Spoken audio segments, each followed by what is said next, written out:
साथ ही फरमाया, हाँ, अगर आप 10 साल पूरे करें तो ये आपकी तरफ से बतौर एहसान के है। यानी 8 साल तक आप जरूर बकरियां चराएंगे। इसके बाद के 2 साल का आपको इख्तियार है। अगर आप खुशी से 2 साल तक और भी मेरा काम करें तो अच्छा है, वरना आप पर लाजिम नहीं है, जैसा कि आयत 27 में है। मैं हरगिज ये नहीं चाहता कि आपको किसी मशक्कत में डालूं। अल्लाह को मंजूर है तो आगे चलकर आप मुझे भला आदमी पाएंगे। शुएब अलैहिस्सलाम की बात का मूसा अलैहिस्सलाम ने जो जवाब दिया वो आयत 28 में है। मूसा ने कहा, खैर तो ये बात मेरे और आपके दरमियान पुख्ता हो गई। मैं इन दोनों मुद्दतों में से जिसे पूरा करूं मुझ पर कोई ज्यादती न हो। हम ये जो कुछ कह रहे हैं इस पर अल्लाह कारसाज है। मतलब ये कि सैयदना मूसा अलैहिस्सलाम कह रहे हैं कि अब ये इख्तियार मेरा है कि मैं 8 साल पूरे करूं या 10 साल, मुझ पर कोई ज्यादती नहीं होगी। इब्ने अब्बास रजी अल्लाह अन्हुमा से पूछा गया, मूसा अलैहिस्सलाम ने कौन सी मुद्दत पूरी की थी? आपने फरमाया,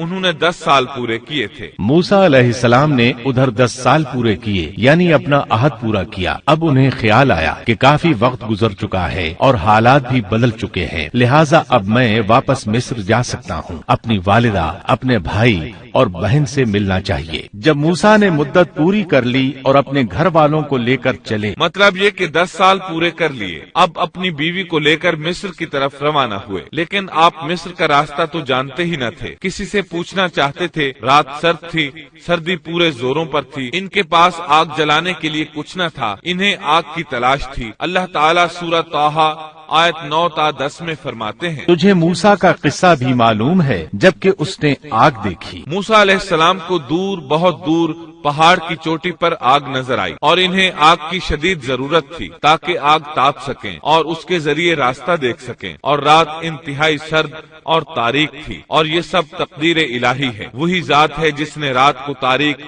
और सर्द बनाया था। उसी ने आग की शदीद हाजत पैदा की थी ताकि आपको नबुव्वत से सरफराज किया जा सके। इन्होंने आग देखी तो अपने घर वालों से कहा, मुझे आग दिखाई दी है, बहुत मुमकिन है कि मैं इसका कोई अंगारा तुम्हारे पास लाऊं या आग के पास से रास्ते की इत्तला पाऊं। जब मूसा अलैहिस्सलाम आग के करीब पहुंच गए तो वहां एक अजीब ही नजारा था। कुरान करीम ने और भी कई मंजर बयान फरमाए हैं, लेकिन ये मंजर उन सब से अनोखा मंजर था। ये आग नहीं थी बल्कि एक बहुत बड़े कांटेदार दरख्त के अंदर से नूर निकल रहा था, या यूं कह लें कि दरख्त से आग के शोले निकल रहे थे। मूसा अलैहिस्सलाम बहुत हैरान हुए। जरा और करीब हुए तो दरख्त और ज्यादा मुनव्वर नजर आया। फिर इंतहाई करीब चले आए, तब उस दरख्त में से आवाज सुनाई दी। ये आवाज अल्लाह सुब्हानहू व तआला और एक इंसान के दरमियान बराह रास्त खिताब था। इस जैसे खिताब